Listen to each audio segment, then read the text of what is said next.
uNkulunkulu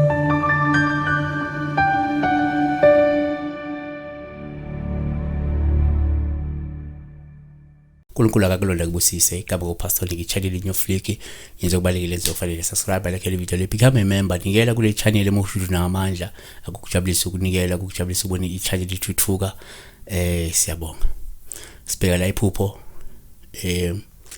lokunuka kamnandi ngabe uwonuka kamnandi ngabe omunye umuntu onuka kamnandi sikwasi libheka lephupho leli team 783 ubebuze la ngokuphupha umuntu ekunukela kabi ephupha ngomuntu onuka kambe so lokho it has then inspired us ukuthi bese sikhulumana ngomuntu onuka kamnandi uma sesikhuluma ngomuntu onuka kabi ngoba ngenze kuzoba interested ukwazi ukuthi okay manginuka kahle or umuntu onuka kahle ukwazi ukuthi noma inuka kamnandi.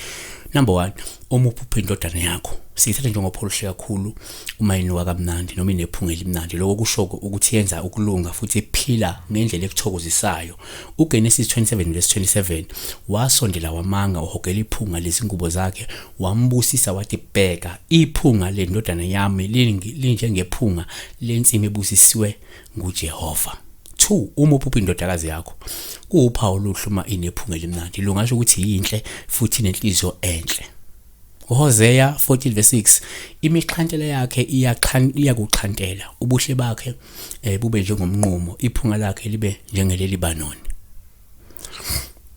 Number 3, uma uphupha omunye umuntu nje noma ubani nomunye umuntu uma kuwuphawu luhluma enephunga elimnandi lokho ngasho ukuthi lungakhomba insindiso lingakhomba ukulunga lingakhomba ubungcwele lingakhomba nokulo muntu wenza intando kaNkulunkulu. KwabaseKorinte besibili chapter 2:15 ngokuba ke siyiphunga elimnandi lika Christ kuNkulunkulu kube ke abasindiswayo nakubo abalahlwayo. Number 4, uma uphupha futhi umfundisi kuwuphawu luhluma lo umfundisi enephunga elimnandi lungasho ukuthi ke umsulwa onenkambo engasoleki futhi wenza intando kaNkulunkulu. KwabaseEfesu 5:1-2 ngakho ke ibani nabalingisa uNkulunkulu njengabantwana abathandekayo nihambe othandweni njengalokhu uKristu wanithanda wazinikela ngenxa yethu abeke ngumnikelo ngomhlatshelo abeke iphunga elimnandi kuNkulunkulu. uHezekiel 20:41 uthi ngephunga elimnandi ngiyakunamukela lapho ke nginikhipha kubantu nginibuthe emazweni lapho ke nihlakazekele khona nginingcwelise kini ngingcweliswe kini emehlweni ezizwe. So la iphunga elimnandi lisho umuntu onokulunga umuntu omuhle nephambi kaNkulunkulu umuntu owenza kahle phambi kaNkulunkulu kusho umuntu ongasoleki umuntu ongena amaphutha. Number 5, uma uphupha futhi umakoti kuwuphawu luhluma enephunga elimnandi lusho isimilo nokuthi umnene futhi uyathandeka kakhulu kuwe. Sesihlabelelo 4:11 izindebe zakho makoti wami ziyaconsa izinyosi uju nobisi kukhona phansi kolimi lwakho nephunga lezembatho zakho linjengephunga laseLebanon. Kanti ke sesihlabelelo 7:8 ithi ke ngathi ke ngiyakukhwela esundwini ngibambe amagatshalo ambele akho mawabeke ngamahlukuzo omvini nephunga lokuphefumula kwakho njengama-apula. Wow. Number 6, uma uphupha umyeni wakho kuwuphawu lolu futhi uma enephunga elimnandi umyeni wakho lusho ukuthi uqotho lisho ukuthi unodumo futhi umuntu oqavile noma ke umuntu owenza kahle kuwena yabona.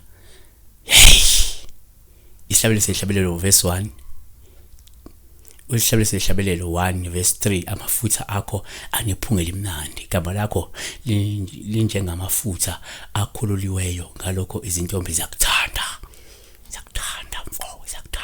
So kuhle kakhulu uma uphupha umuntu enuka kamnandi umuntu enuka kahle umuntu enephunga elihle elimnandi elithandekayo. So uphawu luhle noma bengabe uwe noma bewomunye umuntu noma be ubani omunye umenuka kamnandi lo muntu loyo uyaphila kahle akasoleki inkambo yakhe yinhle. Siyabonga. Be blessed.